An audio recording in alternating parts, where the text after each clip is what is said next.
Hey guys, and welcome to Smells Like Teen Angst. I'm Sarah, and we are back with another episode of Poppin Off At Pops, our Riverdale Reaction After Show.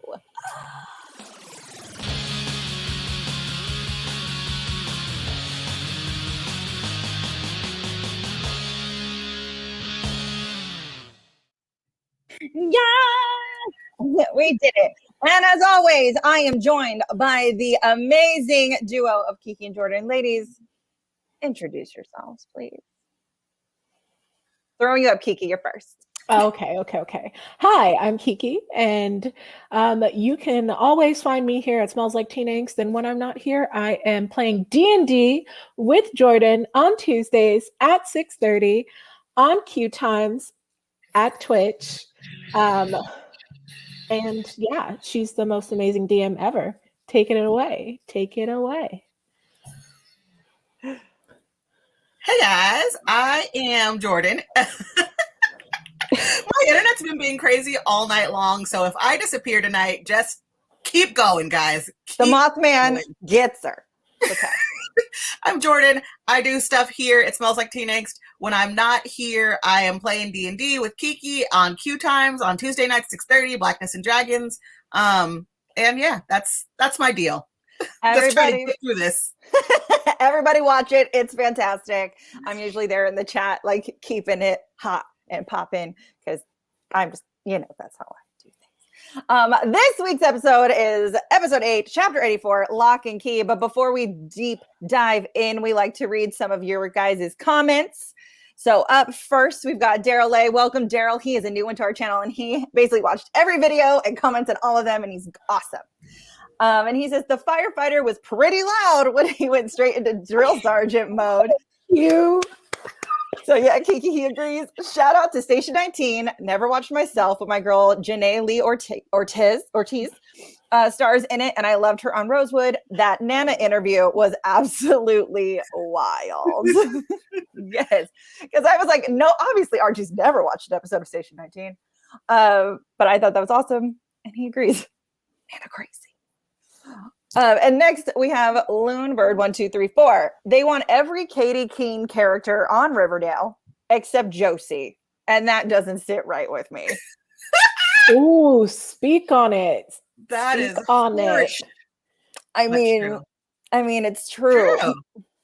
Maybe the actress is busy. Maybe she said no. Maybe they're just like, I don't know. I got nothing on why Josie wouldn't be there. They gave Tony the Josie spot. They're like, we can't have 2 black girls. No. Otherwise, that makes us a black show. Oh, no. Don't say that. Are we a black show? We are a black show. We're an Oreo. Okay. Look at this beautifulness of all 3 of us. Another comment that I saw on Twitter that I did not screen grab, and also don't feel like I should give them the time on this, is that they don't like that they feel this show, Riverdale, is now the Tony show, and don't like how much screen time she's getting. Thoughts? No, I feel like that's probably just like their knee-jerk reaction to experiencing character they've never experienced, because I don't feel like Tony's on screen any more than anyone else. I just feel like she's being treated like an actual member of the cast now. I agree with you completely. I think this person needs to investigate their own implicit bias. Mm-hmm. Shut the fuck up. Facts. So when you see them on Twitter, you let them know we came for them. You send them this little clip, and we'll be there. The Mothman got me.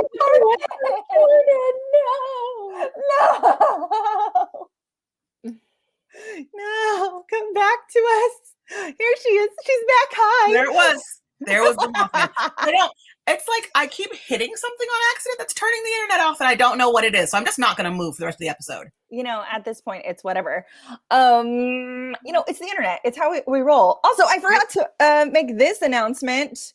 We are now a podcast. So you're welcome, ladies. I was toying with it. And in my Reddit hole, because I'm about to talk about a thing I saw on Reddit, people were talking about their favorite Riverdale podcasts. And I was like, well, us, duh. Yeah, so we are now a podcast. You can now listen to us on your favorite podcast streaming places. Poppin Off At Pops. Search us, follow us, rate us. You know, if you're too busy to watch a YouTube video, take us on the road. Anyway, and now we're back. Something I saw on Reddit, which is what got me there, because I forgot, is apparently, you know, we were talking about like BTK, TBK, and we just thought it was like a Riverdale-ism. Mm-hmm. Apparently, trash bag killer's a real dude, y'all. Well, I know. First time poster. What many people don't seem to know, there is an actual trash bag killer, Patrick Wayne Kearney, who killed at least 21 people, all male, between 1965 and 1977 in California. He's also known as the freeway killer, as he killed along the freeway, mostly picking up victims in gay bars and at bus stations, pretending he wanted to hook up with them and taking them in his car. Okay, see, I have heard of that guy, but I've heard him referred to as the freeway killer, not the trash bag killer. Right, so he's both, and I don't want to necessarily like blow him up because, you know, serial killers are dicks, even though I'm obsessed with them. But here you go, the trash bag murderer. You can look him up. He's a real thing. So might not just be an ism. I think it's a little bit of both. I think they went there. I think they're working the both angle. Yeah, I feel like a lot of serial killers or murderers put people in trash bags. Like, I remember sometime in my childhood, there was like a little girl found in a trash bag off the side of the freeway in Orange County. Well, like, I mean, not to get too deep into it, but like, how else do you dispose of a body? I mean, Dexter taught me a lot. Rug. Or if you're the Mothman, because I also went on this little deep dive. Not a lot happened in this episode anyway, so we're fine. The Mothman, we all know, is based on a thing. He is also a statue? Look at this thing. There's a whole festival, you guys. Festival. Yes. Oh my God. There's glorious. A Mothman festival that is supposed to come back in 2021. Mothman is my second favorite cryptid, my first being jackalopes, which I thought were real animals till I was in my 30s. Like, you're not, yeah. But I love Mothman. We're gonna have to link to one of my favorite TikToks on our social media because it is someone who dressed as the Mothman for their Halloween costume. Like this dude? Yes, but sexy. Oh, but yeah, sexy, but sexy. Okay, well, those were my fun facts, you guys. I just like went on this weird little dive, and I needed to share it with everybody. I love that, Jordan, that you knew that there was a festival because that was news to me. I want to go so bad. Me and my friends out that we're going to go to the Mothman Festival. Can we go? If they do it this year, and we'll be like, this is from Riverdale. We have to wear our Southside Serpent jackets if we do it.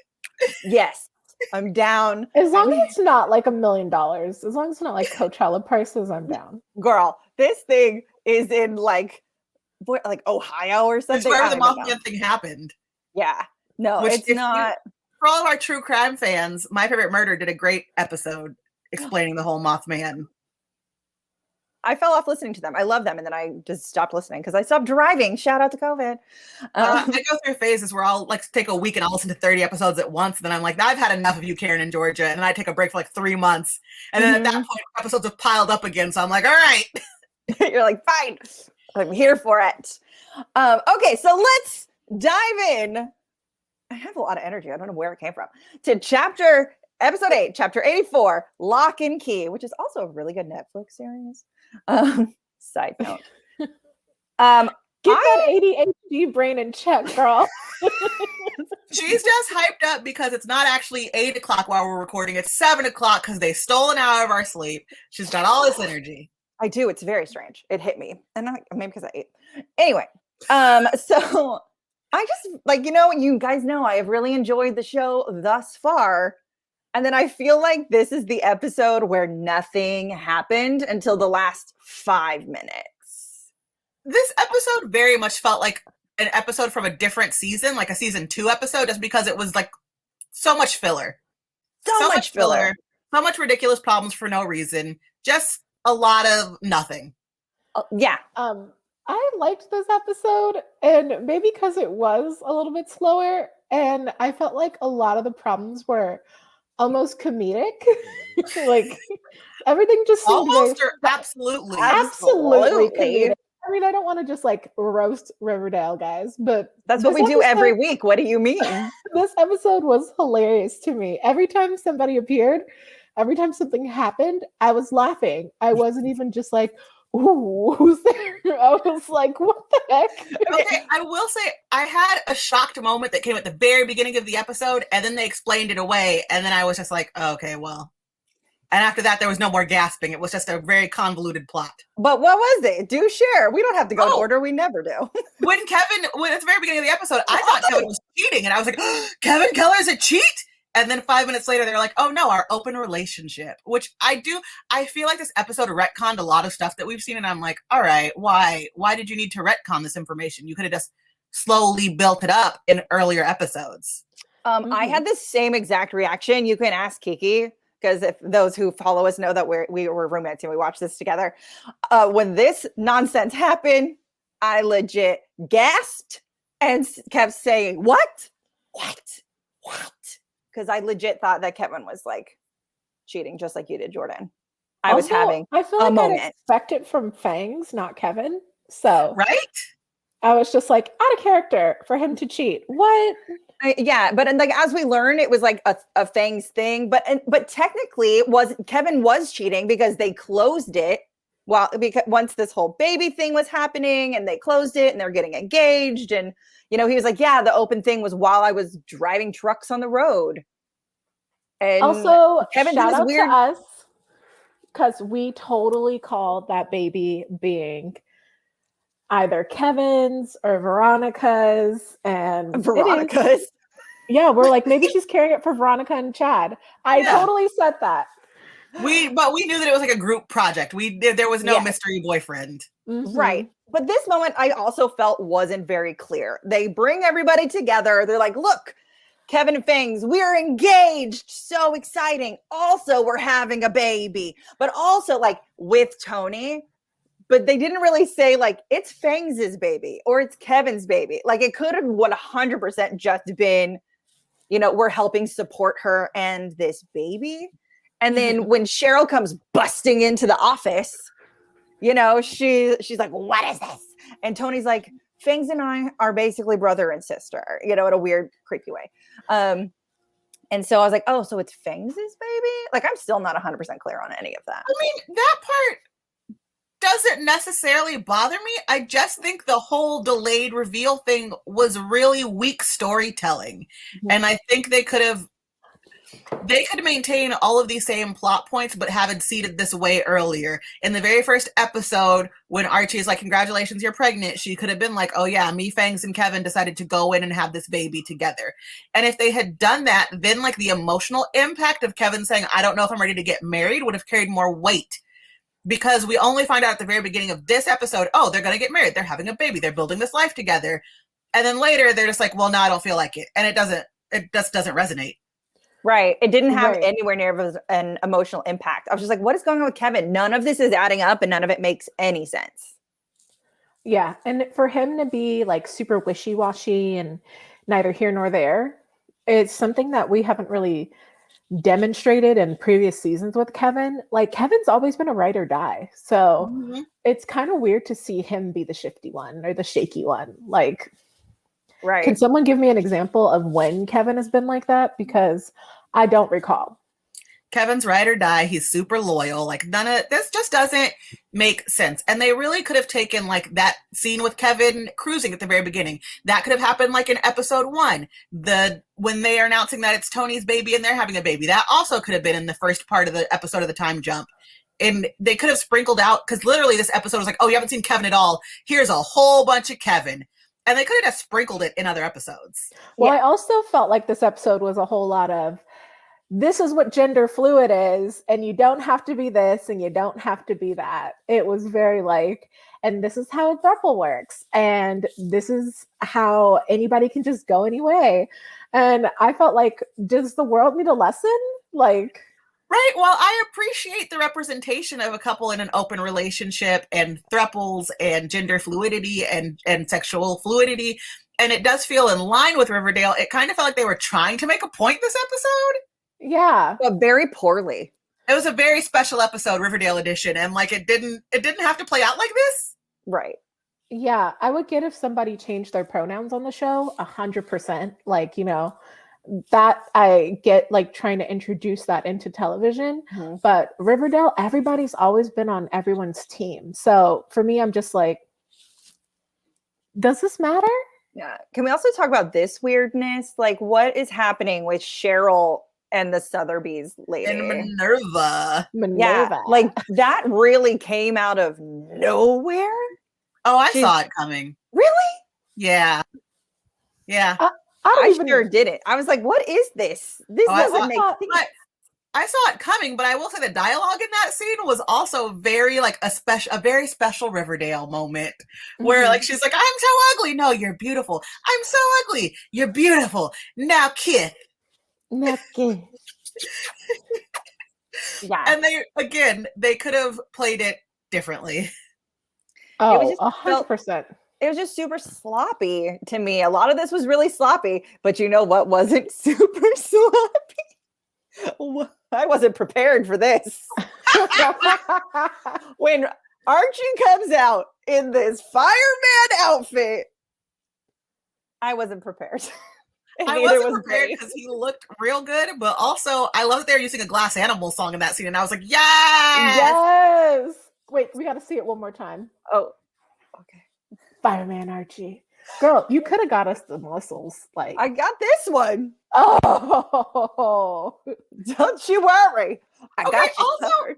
I love how they're still having the prelude of, oh, we're just hookup buddies, and yet Betty has lit 95 candles. You don't light 95 candles for a quickie, okay? You don't do all that for a fuck buddy. That is some relationship, real life stuff. Which they really got into this episode because, you know, Cheryl ends up throwing this key party. So like all this stuff happens but doesn't happen for the first 35 minutes of the episode, right? So in the last 7, all of this gets shoved into the key party.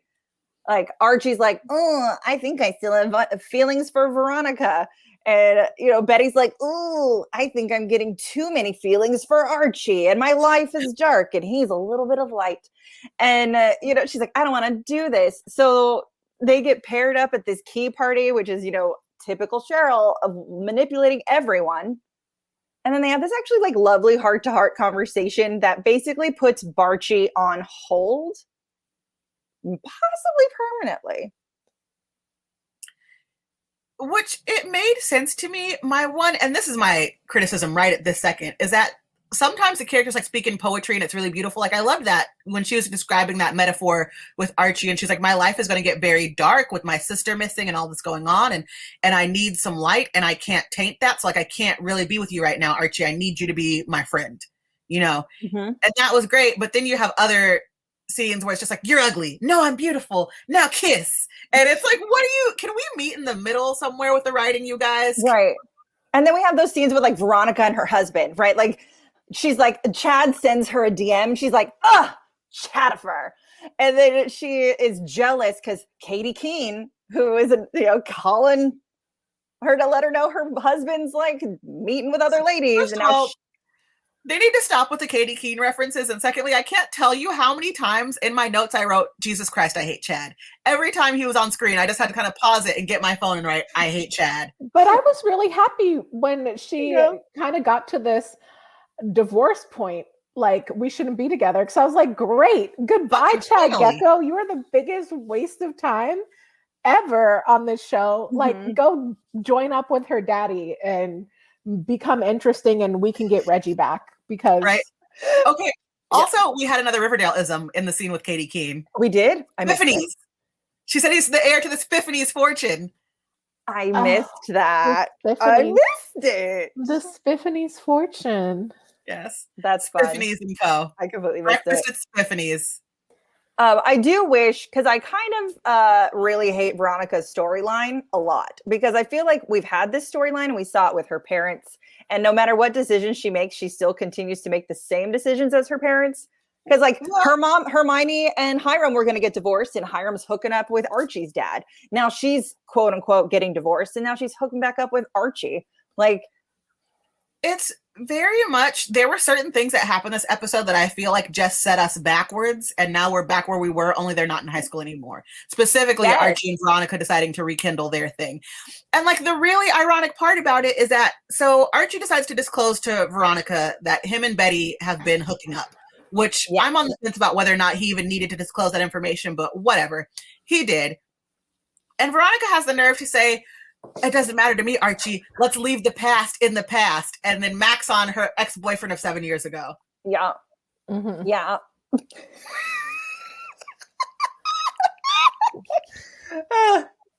Yeah, girl. I'm just like, we're going to set all this up only to like pull out the wrong Jenga cube and have it come crashing all back down like it's 2016. We don't know what year it was when they graduated. We don't know what year it was. It was 5 episodes ago. That's they all don't we know what year it was. Yeah, so like, 5 episodes now we're ago. back to 5 episodes ago. Yeah. And Veronica's not mad that they're hooking up. They broke up in high school because of this. Right? They broke up 7 years ago because he hooked up with Betty. And now she's like, leave the past in the past. It's all just because they're both so horny for each other. She's not going to divorce Chad. It will never happen. I'm just saying. She is going to be with this terrifying porcelain doll for much more time to come. He needs to go up into the attic with JJ. This guy. He does look like Brahms. Brahms. He looks like Yes. Brahms. If you don't know Brahms, Brahms is a doll from this wonderful horror movie called The Boy. Didn't I say that? Like, his first appearance, he looked like a Yeah. haunted doll. You did. That's He like did. He looks I like a brought- haunted doll. back around. Also, speaking of things that we were right about, since we never go in order, we were definitely right. Jughead definitely had a drinking and alcohol or drug problem, and that's why he's in so much debt. Mm-hmm. Exactly. And he's having weird flashbacks. So like they have this meeting with that doctor, teacher, professor, right?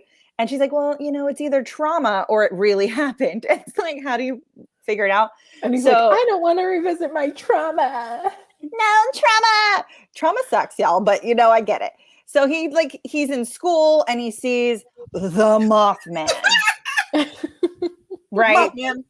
And if you guys are listening to this on the podcast, just know we are showing glorious photos in this moment in time. And then he's in therapy because he decides to go to the group therapy and he sees the Mothman. Which is an embarrassing costume character situation. Can we just talk about that for a That's minute? what it looked like. Like, look at this. Look at this. It's not embarrassing when you get a paycheck. Facts. Whoever's in that guess. Mothman costume is cleaning up. I just hate the way it moves. It just looks like something from Power Rangers without my kid imagination on top of it. Power Rangers. And then he's in the shower and sees it again. Mothman. However, I do, because we had a moment for Archie. Let's just take a minute to appreciate Cole Sprouse. Thank you, because that I was feeling that. I'm so glad you. Baby screenshot getting it. thick. I'm not mad at it. Good job, Get sir. I'm getting Why? Kylo Ren. Yeah. Yes. Yeah, right. That high thing. Yeah. Mhm. So like what he shared with Tabitha, which I kind of like that they're not making them date, because I think it's a hard, fast rule in Riverdale. If you put a man and a woman, or a man and a man, a woman and a woman, everyone has to date each other, right? Anybody's in a room with somebody else, they have to at least kiss. Yes. Mm-hmm. And I kind of hope that they don't do that with them at first. It could grow there, but I like that they're friends. And he like confesses to her that he had a ton of blackouts in New York because he's a raging alcoholic. And like these weird Mothman things are coming up and he doesn't remember what it is. So I'm like, my question to like our viewers and everyone and you guys is what's the big secret? Did Jughead accidentally kill someone? Did he like hit them with a bike? What's the trauma? What's the trauma? It's going to be something disappointing. It's going to be Jelly Bean as the auteur all over again. Jughead is the right now. Mothman. Jughead's the Mothman. Jughead has lived for centuries and he is the Mothman. What about something even more ridiculous? Jughead was a stripper. No, I'm like, maybe he had like a Pulp Fiction moment and he had a lady friend over and she OD'd. Oh yeah, Ooh, Breaking yeah. Bad moment. That would be Yeah. traumatic. Something. I don't know. But I'm just like, what could have happened to this poor boy in New York? I have no idea. Betty, actually, I really enjoy Betty's storyline so far this season with what they've done with her. Does she carry a gun? I feel like she should. I mean, she carries her Jack or Crack badge, so she's got to have a gun somewhere. Right. But she has this lovely conversation with Archie, which we talked about. And then, like, poor Alice, that woman, she's like, I got a call from Polly. Polly's alive. And then Polly does call again, and they're still finding bodies in the swamp. And it's like, hey, not Polly, just more dead bodies. And then they go to find her. And she's like, they're coming for me. They're coming. Get here fast. And they get to wherever she called from, and they just roll up on a crushed phone booth. Which, like, who's after Polly? Godzilla? Because who could fucking destroy a phone booth and cover it with this much blood? No person did that. All I could think of was, like, maybe it was like a truck. Because you know how, like, we saw the truck person chasing her initially, and then that one girl was like, I hopped out. And he's like, she was crazy. Like a couple episodes ago. Remember that? It was the Mothman. He was a Mothman. So I don't know, maybe a big truck crushed it, but I don't think Polly was in there. I don't think Polly's injured. But I don't know. What do you guys think?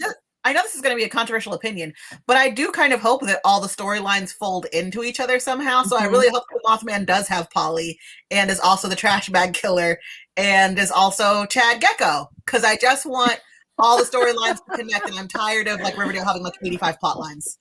That would be nice, at least to do one, because there are way too many plot lines this season. But Riverdale doesn't often fold onto each other the right way. No. And when they do, it's usually like, and my daddy is the Black Hood, you know? Like it's never like, the right. And Jellybean is the auteur. Like, where's Shonda Rhimes where you need her? Shonda Rhimes knows how to bring all these storylines together into one story. I'm mad at Shonda Rhimes right now. Let's not even talk about it. What? Did you watch this week's Grey's Anatomy? Oh, no, not yet. I watched last. Well, no, it's airing right now. I can't watch it because we're recording. Well, again, technically last week. Whatever. Oh, yeah, I did watch that one. I don't want to spoil it for anyone, but I'm angry. I have feelings about it. I know. Sarah doesn't like when they kill people and not people we hate. Oh, exactly. I was very indifferent about this person, so. I was a fan. Anywho, I want to talk with the person who thinks there's too much Tony. I really enjoyed her this episode because I felt in high school, Tony allowed a lot of Cheryl's manipulation to overtake her and work her emotionally. So when she tells everyone about the baby and Cheryl comes barging in and she's like, excuse you, take a step back. These were my decisions. And then Cheryl's like, you forced me to come out of my house. And she's like, yeah, because I missed you and our friendship and you should be here. And Cheryl, thinking it's a great idea, throws this key party for her to get them alone and has built her a nursery. With like bananas. Demonic nursery. It does look like Rosemary's Baby's nursery. Very Rosemary's Baby. And like, I say this as a goth who was only going to dress their future baby in black. That nursery was too much for me. Yeah. But like, have you ever loved someone enough that you just built them a nursery? Like, and I appreciated Tony being like, I'm not living here with you and your two dead brothers. Like, absolutely not. Yeah. She's like, I got you out of here for a reason. I miss you. You need to get out. Stop Grey Gardening yourself. So I really like the way that they are writing Tony, that she has much more of a spine and much more of a backbone and goes toe to toe with Cheryl constantly. I'm so here for it. I was like, she's laying down the law and I love it. It also, not to, again, I hate shitting on everyone's acting, but Tony gave us range, okay? Like, this didn't feel super fake. Like, she went after her like, no, you crazy bitch. I'm not coming back into this house with you. Like, it just felt really natural and real and better than stop it, daddy. Daddy. Archie Kens. Oh, but can we take a minute to appreciate Cheryl's outfit? Also, Veronica's outfit in this scene. They were both killing it. I have a picture. I should. Here we go. Her vest of gorgeousness. Right. It's like a vest, but also a dress, and there was like some peplum in it. I was all about it. Yeah. Also, can we take a minute to appreciate the Reggie Fangs kiss?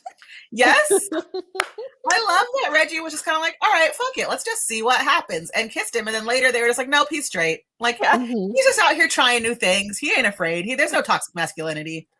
Yeah. And I just love that happened. And like when Fangs is like sitting there eating his cereal and like Kevin's about to blow up their life. He's just like, oh yeah. I thought it was lovely. I really, really, really enjoyed it. I'm trying to think if there's anything else that I missed talking about. But what do you guys got? Are you missing anything in your notes? We didn't talk about Betty's TBK nightmare, but oh yeah, so yeah, because of all the phone calls and stuff. I even have a photo. Oh please, here it is. But like slits her throat. Like Polly's in her room because like she's like, "You're here." He's like, "Yeah, he's here," and you know that's her trauma.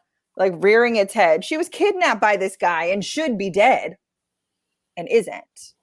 So it's very reminiscent of, I don't know if you guys watch CSI, like the original CSI. Yeah, it was very like, CSI. When Nick got buried alive and like he had to deal with that trauma from one of the people. Like it's very reminiscent of that for me. And I get it. Like eventually I hope, I guess this sounds bad to hope, but I do hope the trash bag killer like does rear his head and she gets to like take him out. She's also a little bit of Deb from Dexter with this whole like, my family is full of crazy people. Now I'm in the FBI. Now I have trauma from being in the FBI. Like it's very Deb from Dexter. And she fell in love with Archie, who's basically her brother. So we don't talk about that part of Dexter. Okay. One other thing is Jughead getting trashed at this lock and key party. Oh my God. If this does not motivate some type of like intervention, come to Jesus, Jughead, you're an alcoholic moment, I'm going to be really upset because everyone's been allowing Jughead to drink at work, drink at school. And it's just all been like, oh, whatever. Like no one's saying anything. Like you're hanging out with these people. Bro. Someone needs to call him on his shit because homeboy is a hot ass mess. Hot ass mess. I also think it's really funny and of note that the hookup guy for Kevin is the same hookup guy for Fangs. Oh yeah. Oh yeah. So like that moment was like, but very WeHo. Very WeHo. Oh yeah. Like, you know, the same circle is the same circle. But also like, there are only so many queer people in every town. So we all just have to, you know, we all know each other. We all date each other. It's just. Yeah, I didn't understand why they lied about knowing each other. Like, nice to meet you for the first time. Wink. Wink. I mean, like, just be like, oh, well, this is interesting. And like, I feel like it'd be like, Fangs, you know, I've been talking about a third instead of being closed. Here we go. I don't know. Also, all the characters they keep introducing, they don't look like they're in their 20s to me. No. Isn't that rude? No. I know that everyone is actually in their 20s in this show, and now we're supposed to be in our 20s. But it's like Archie's homeboy from Eric, the army guy. The army Eric guy. Jackson. I was like, okay, Boom. Clearly a 30-year-old something man. And then this whole other guy. Oh, the trucker guy? 30-year-old man. Yeah. I think he's allowed to be 30-ish because he didn't go to high school with them. He's just a random dude who also is on the same like truck. I mean, as a 30-ish someone, I am so uncomfortable being in a room with a bunch of people who are 24. Like, I'm not gonna lie. If I am the only one, are you calling out my life, Kiki, from when we all first became friends? You weren't 30, okay? Might as well have been. But you were like 5 years older than us. Yeah. But still, it's like I am uncomfortable because I'm 30 being in a room with a bunch of 24-year-olds. Like, so I'm 32, and if I am in a room with a bunch of people who are in their early 20s, I feel like I'm advising in sorority again, and I need to tell them, like, hey, did you do your homework this week? Are you ready to go to nationals? Like, what are you? Yeah. Did you steam your dress? When I see them taking shots, I'm like, get a water back, stupid. You've already had 3 shots back to back. Like, you're gonna black out. Like, I just turn into mom. So I'm like, I would not want to party with a bunch of 24-year-olds anymore. Yeah, I'm a grandma. I want to take a nap. Right. I want one gin and cocktail, and then I want to go to sleep right after. Can I just say Betty was not ready to be sexy tonight? I don't know. No. Her hair was sleek, but her outfit was like boring as shit. She did not dress for sexy times. No. Also, really quickly, can we talk about how Archie has 15 jobs? He's now currently Yes. renovating Veronica's apartment. And like one night he says like, oh, I didn't sleep because I was talking to Betty all night long. Like, bro, you have 6 jobs to do today. You need to get some sleep, Archie. Archie will never sleep. And also, her apartment doesn't look any different to me. I don't know if I just missed it, No, but it doesn't it's just look like, any different. you mean this random wall they're patching doesn't make it look any different? I don't even know what they knocked out from right That's there. what I was Like, saying. I was like, what did they knock down? I don't get it. I don't know. This episode was a big letdown for me. I really didn't care for any of but it. it was hilarious. I did not appreciate them blowing things up in a way that I didn't even care about. Yeah. Those are my thoughts. At least we have next week. At least we have next week. It's not going on a hiatus. So we will be back. Jordan, do you have any last thoughts before we sign off? No, not this week. You're like, that's it. The end. Okay, guys. Thank you so much for watching. Again, make sure you like, subscribe, share this video with all your Riverdale friends so that we can all chat. And I've always chat along. We always like to reply to your comments.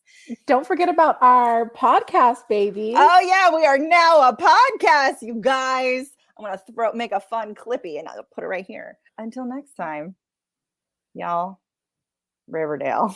Hopefully it's better. Bye. Bye.